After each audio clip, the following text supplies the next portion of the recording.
Yo, it's your boy Martinez, and Emily. this is our YouTube channel. So, we're gonna do something different. See, I gotta put my glasses on for this one, because, let's talk about some things that actually needs to be talked about. So, Shorty and I, we was watching, True Life Crime. And, if you guys haven't heard of the show, it's a show on MTV, hosted by Neve from Catfish, and basically, he's sending people out on these different I wouldn't say a conquest, but They're solving unsolved murders. Right, and answering people's questions. But they're not cops. You know what I mean? They are using their platform to ask the questions that us as, I guess you could say, average Joes are not actually able to answer. So, let me tell you something right now. One story that we was actually watching was the Junior situation that happened in the Bronx. A 15-year-old kid that was killed by those fuck boys. Excuse my language, but see, I got a problem with that because literally they had no right to do what they did to that kid, but most importantly, nobody did anything around it. You know what? It's funny how they say that New York City is the city that never sleeps. And you had all these people on the street and nobody stopped to help out. Now, I can tell you, listen, I don't bang none, I don't do none of that. But I got homies, bro. Let's say it was 5 of them, bro. It could be me and 2 or 3 of my homies. We dogging every single one of them, though. We got no weapon on us, no nothing. Again, I'm not talking like I'm big dog. No, it's the fact that a 15-year-old boy, innocent boy, who, yes, grew up in the projects, probably lived in a pretty great area because he had homies that was in gangs or whatever, but that doesn't justify him getting killed. So, anyway, we was actually, just watching that. And sorry to cut you off. I'm letting him talk because this is a really touchy subject for him. And he really, you really are invested. And the reason why I'm invested in this is because I'm someone that actually is going to be going into this type of career field. I want to become a police officer, specifically a sheriff's officer, but I'm willing to take on corrections. I'm willing to take on state troopers if that's what it came to, municipality, whatever. But law enforcement has been my passion for many years now. I got a degree in this. I've been working towards it for some years in my life, man. It's a passion that's never going to go away, as long as I got breath in my lungs. And I know once I become a cop, I'm going to be that role model. I'm going to be that police officer that actually brings justice to many families. Honestly, I want to make detective. I actually want to kind of dig into a lot of cases that actually was presumed as unsolved. You know what I mean? And kind of get some answers, because that Junior situation really bothered me a lot, because it wasn't how he was killed, it was the people around him that actually did nothing. You know what? I get it. People are scared to kind of come forward to the police about different things, but let's make something clear. That was your child, that was your brother, that was your nephew, that was your grandson. You would want somebody to come forward and kind of say something, but you wouldn't do the same thing for them. That's a problem for me. But I gotta say, the one story that actually bothered me the most out of all of these, killings, Trayvon Martin. Trayvon Martin, I gotta say, probably bothered me to my core the most, because we are 3 months different in age. So to me, when he was killed, it was almost like that could have been me. And the reason why I kind of, put it in my type of direction is because, I wouldn't say I grew up in the projects, but I grew up in the hood and everything like that. Obviously, I moved out of it. I moved into a more suburban area, away from trouble and everything like that. But somebody like him, he never got the opportunity to really do so. And his life was taken away by somebody that wanted to be a wannabe cop after he was told to stand down by law enforcement. But being that he lives in the state of Florida, the beautiful state of Florida that baby girl wants to move to, the great state of Florida, he actually got away with the murder due to stand your ground. Because him being the neighborhood watch, that's what they call him. He kind of got away with that. And but the Trayvon situation bothered me the most because, like I said, we was close in age. I'm talking about somebody that was minding their own business. Walking home from a convenience store with an Arizona and a pack of Skittles. Now, the only people that really know the truth between that is George Zimmerman, God, and Trayvon Martin himself. And we all know that God is not able to answer these questions. And unfortunately, Trayvon Martin can't answer these questions either.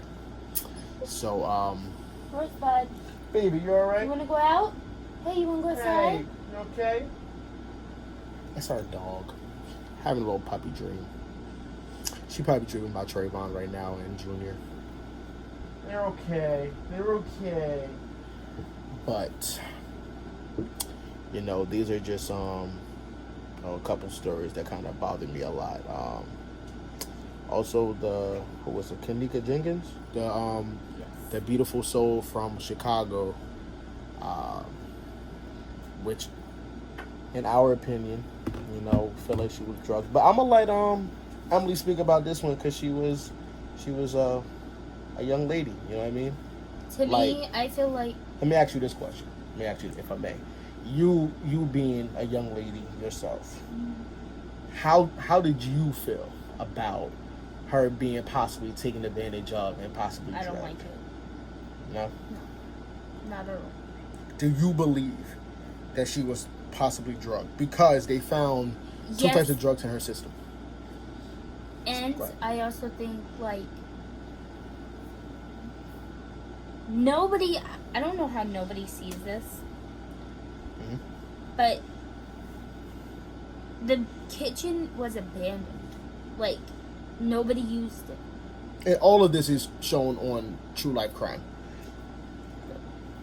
And first, nobody could find her. Nothing. They were looking at the videos, but yet all of a sudden, the manager walks downstairs and goes right to the freezer, acts completely calm, and I'm sorry, but if you saw the video footage, don't you think you would have seen her walk in there hours prior to you finding her? Because if you really cared and was all in this, the hotel was supposedly, you would have seen her walk in there. And the manager it was abandoned, like I said, so there was no reason for him to be down there. And he walked to the freezer as if he was so nonchalant when he found her body. And then my crazy thing is, they said that she could have fallen and went to sleep. But then how the hell did her shoe come off? And why was there a cut on her foot?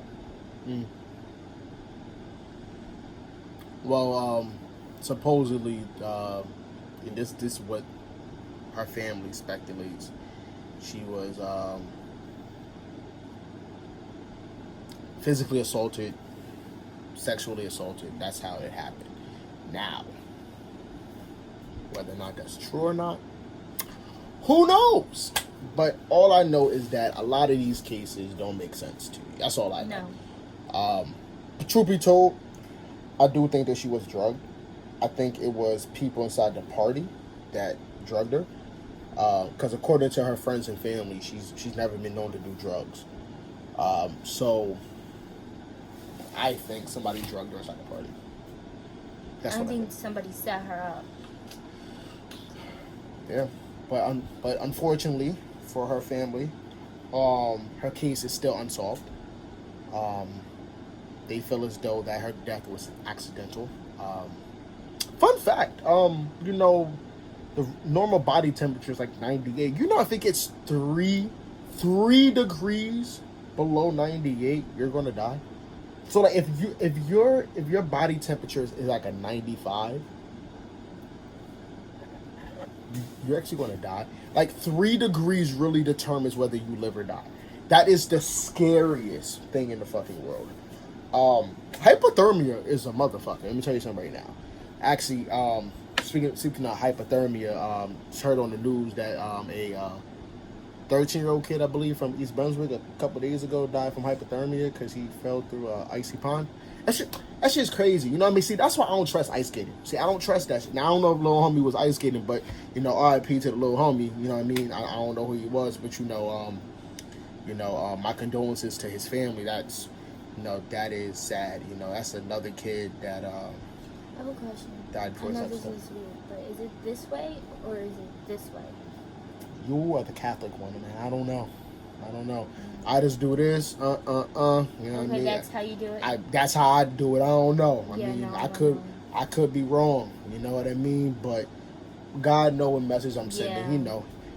He know what's up. But RIP to him, and then, you know what I mean, and my condolences to his family. 'Cause that's sad, bro. You know, it's sad how you could really lose a child before their life even starts. I mean, the kid was probably like 7th grade, 8th grade now, and he didn't even get a chance to even experience, graduation and nothing like that, man. Same thing with Junior, man. You know, he didn't even he didn't even get to live his life. He didn't. 15 years old, man. You know what I mean?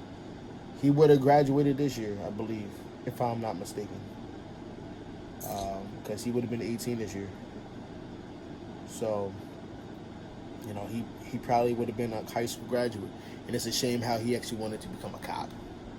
And, he's not going to be able to do that, and it sucks a lot, knowing that your life can be taken in a snap like that, you know what I mean? And my condolences, bro.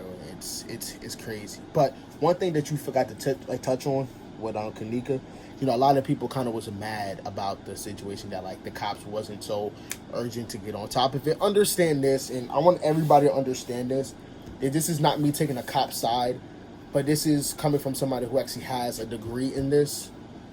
So I wouldn't say it makes me more qualified to speak on this, but I know for sure. She was 19.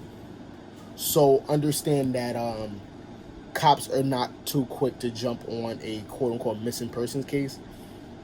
Because she's 19, she's actually considered an adult. So in their mind, they're like, she can make her own decisions. Now understand, if she was 17 and under, then cops would be more quick to hop on it. Just watching, True Life Crime talk about that, and just watching her family and her friends actually. And I heard her, I believe her uncle was shot and killed, man. R.I.P. to him, man. For real, that's some crazy shit right there, bro. They kind of felt like that, cops probably should have, been more on top of it. Yeah, you're probably right, but understand she was 19, so she's considered an adult, so she can't be looked for so quickly. Let her be a juvenile, let her be a minor. It's different, you know what I mean? So, which I think is terrible. Because to agree. Me, I feel like, I agree. You're 19, but you're still like, it's still a kid. Listen, it don't matter if you're 12, 19, or 60. No, yeah. If you go missing, I feel like as law enforcement officers, you should go out there and, try to look. But I do understand the whole concept of, her being an adult, so you kind of got to give her some time. My thing is, if they would have looked sooner, they probably could have saved her. I feel like if the hotel didn't stall, because the hotel stalled trying to show them cameras, so that kind of shows that the Crown, was it Crown Royal or there's a Crown Plaza? Crown something, but that hotel was covering up something, like they know, and security didn't want to help. Like, I get it, you don't want to do more than what you're supposed. I mean, well, I don't get it. But that's the thing. Don't hotels have security people who look at cameras? Yeah. Sit there at the camera? Yeah, and how did nobody catch her just walking in there? You know what it is? The problem is they don't that, give a fuck? yeah, And yeah, that's really the whole thing in a nutshell. It's the fact that it's a bunch of underage kids inside of a telly having the time of their lives and everything, and they probably not taking a damn thing serious that somebody got to say. I mean, let's be clear. If somebody walked up to you drunk, you gonna take them serious? Nine times out of 10, you're probably not. But it does indicate the fact that a beautiful soul like Kanika was taken. You know what I mean? And you know, it's been how many years now? 2 years now? Yeah. I know Junior is going to be. Junior is going to be 2018, so Junior's going to be 2 years. I think Kanika's happened 2017, so you know it's about to be 3 years, and it's a shame, man. You know what I mean? It's really a shame. Honestly, man, we need to come together more as a community, and it shouldn't stem from a tragedy, man. That's the problem. We live in a world where it takes for us to go through a tragedy in order for us to come together. Why is that, man? Why is it that as young people we are so like scared to come together? Like we are so quick to communicate, you know, via social media. But, you know, we can't communicate with each other in public. You know what I mean? Like we can't like come together, man. It's just a whole bunch of hate in this world, man, and it sucks that, you know, we actually gotta be a part of it. But I guess that's all part of life, right? But nonetheless, you know, like I said, my condolences to that family, those families going through it all. You know, man, it's all the racial injustice, man. Yeah, that's another thing too. I be getting slick comments because, you know, my girl's white, you know. She's white. And people still kind of make slick comments. Like, I remember, actually, I'm gonna keep it all the way 100 with you. And I didn't say this to you because I didn't think it mattered, but her and I, we went out to a restaurant with about 2 weeks. About 2 weeks ago. We went to Magliano's, however you pronounce it, in Bridgewater, and you know, it's a I would say a high class restaurant or whatever, very expensive, worth the food. Go check it out, by the way. If you got a Magliano's in your community somewhere nearby, go get it. Shout out to Magliano's, they are fucking delicious. But you know, we was walking through. You know, going to our table, you know, the host, you know, brought us to our table. And you could just see people just looking like, oh, look, a black kid with a white girl. Isn't it crazy how it's 2020 and we still have those problems? You know, those problems, you know, happened back when our grandparents were kids. And it's still happening.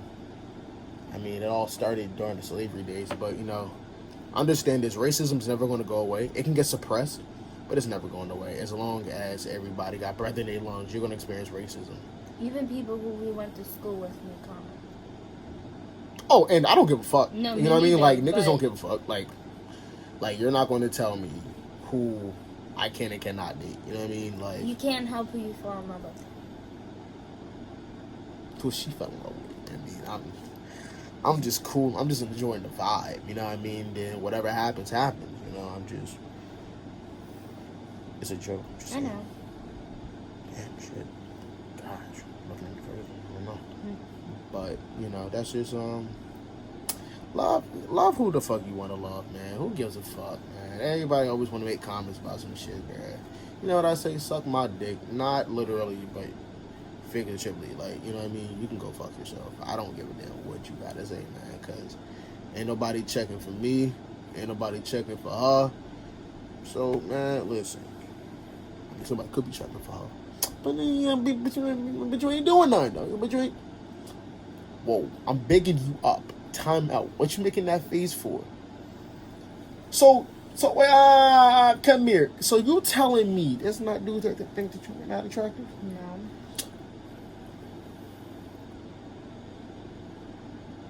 She gassing.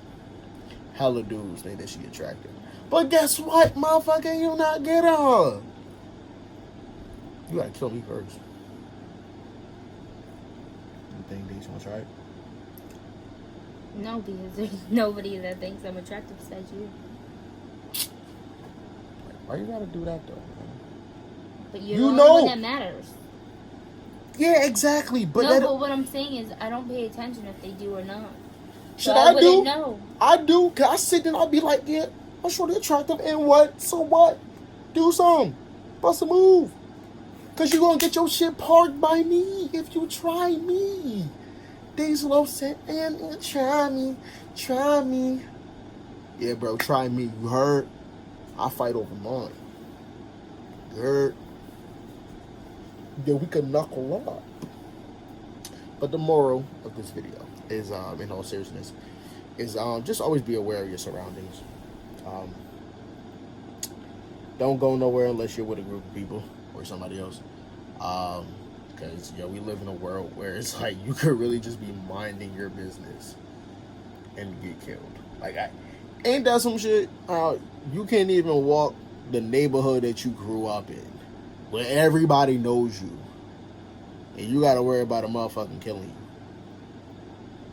you. You go to the store for something so simple, and you get killed over a mistaken identity. It's crazy the world that we live in, man. I pray for everybody. I pray for, man, the homeless people, everybody walking the streets, man, because you just never know anymore. You can't do shit. Ain't that something? So that's why I just stay in the house with her, man. I don't go nowhere, man. The only way I'm gonna get killed is if I'm on my way home or on my way to her house. That's it. And God forbid that happens, but man, I stay out of places. But nonetheless, please like, subscribe, and comment on this video. And tell us any other ideas that you would want to see, whether it's playing a game or conversating about something. And let us know what you think about these unsolved murders, cop shootings. Yeah, right. Like, Comment let us it know. down below. And just know, we definitely will, respond back, and we can always have a conversation about it for sure, man. Because, again, everybody is really affected by a lot of these things. So, we all got siblings. We all got family. We all got friends that probably deal with, racial tension from the opposing race. But nonetheless, just let us know how you feel about a lot of these situations, man. All right. I'm Martinez. I'm Emily. Thanks for watching.